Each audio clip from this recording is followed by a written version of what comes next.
ঠিক আছে। এখন কি করছি? বেগুন পোড়া করছি। আর ফুলফুল বানানো হয়েছে কি কিসের জন্য জানি? কালকে বাবু কালকুল এনেই বলেছে আমার জন্য ফুলফুল বানাবে, সেই জন্য বাবু বায়না ধরেছে, সেই জন্য বানিয়ে নিলাম ফুলফুল। এইটা তারপরে বেগুন বড়া বেসন ছাড়া বড়া করে নিয়েছি বাবুর জন্য, বাবু তো বেসন দিয়ে একটু ভালোবাসে না, আর আচ্ছা। আমার জন্য বেসন দিয়ে করেছি ও, এটা মার জন্য বেসন দিয়ে, এটা আর এটা বেসন ছাড়া। বাবুর জন্য বায়না ধরেছে কার ফুলফুল খাওয়াতে হবে, কিন্তু আমি বড় বড় জায়গায় কিনে এনেছি বাজার থেকে।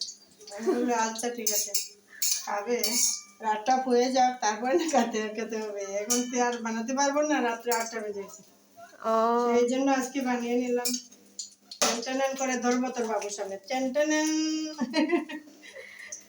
দেখে বাবুর খুশি অনেক হয়ে যায়। ভালো লাগে। বাবুর অনেক পছন্দ কারফুল হলেই আর কিছু দিতে হবে না, সে খেয়ে নেবে। আজকে সারপ্রাইজ দেখাবো, দেখে নাও হয়ে গেছে, এসেই খেয়ে নেবে। হয়ে গেছে, চলো খেয়ে নি। চলো খেয়ে নি, খেয়ে এখন নি। খিদে পেয়েছে। রান্না হয়ে গেছে, কারফুল হয়ে গেছে, গরম গরম ভাত হয়ে গেছে, দেখবে নাকি? এই যে দেখ, সত্যি ভাত তো হয়ে দেখবে। গেছে। এই যে দোয়া হচ্ছে, এই যে দেখ, এই যে দেখ দোয়া হচ্ছে। আর এখন ফটাফট খেয়ে নেবো। বাই।